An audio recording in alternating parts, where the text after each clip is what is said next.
Simula pa noong bata ako, panay na ang kontrol sa akin ng aking mga magulang. Maging sa aking susuotin, sa pagpili ng paaralan at maging sa kurso ay dinidiktahan ako. Nasasakal ako at gusto kong itanong, magulang lang ba ang nakakaalam? Pa, magsisimba po muna ako. Bakit yan ang bihis mo? Magpalit ka nga. Pero pa, Wala nang pero-pero. Kung ayaw mo, edi huwag ka magsimba.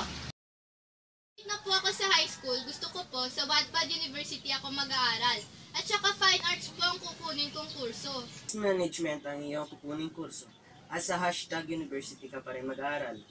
Pa naman eh! Pakiusap, Raven, para naman ito sa ikabubuti mo. Ikabubuti? Kailan pa? Tabi!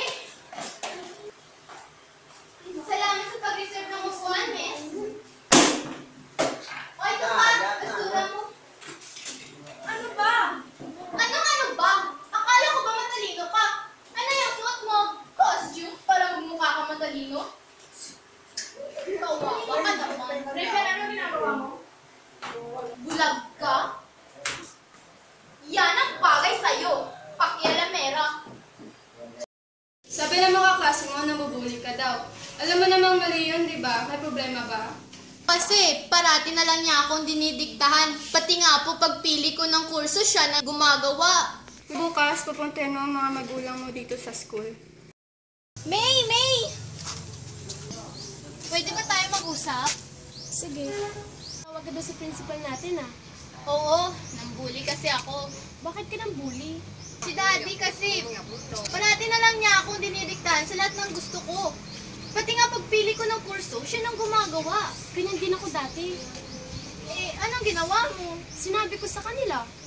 Alam mo, kaya ka ganyan kasi walang kapayapaan din sa sarili mo. Anong ibig mong sabihin? Walang kapayapaan din sa puso mo. Kasi pakiramdam mo, walang hustisya. Alam mo, intindihin mo na lang sila. Kasi para din naman yun sa kapakanan mo eh. Salamat, May. Walang anuman. Problema na po si Raven dito sa school. Kasi daw po dinidiktahan niya siya sa lahat ng gusto niyang gawin. Kailangan niya po siguro mag-usap. Gusto ko lang sana pong maintindihan ninyo na may sarili po akong kagustuhan. Naiintindihan ko naman po na lahat ng ginagawa ninyo ay para sa aking kabubuti. Pero sana po ay maintindihan niyo rin ang aking kasasaya. Siguro nga nakakaalam. Naging masyado kami stricto sa'yo. Pasensya ka na. Simula ngayon, ikaw na ang pipili ng paaralan at kursong gusto mo. Talaga, Ma? Oo naman, anak. Pasensya na dahil nagagawa na. Okay lang po. Sa wakas, nagkaroon ako ng kapayapaan sa aking sarili.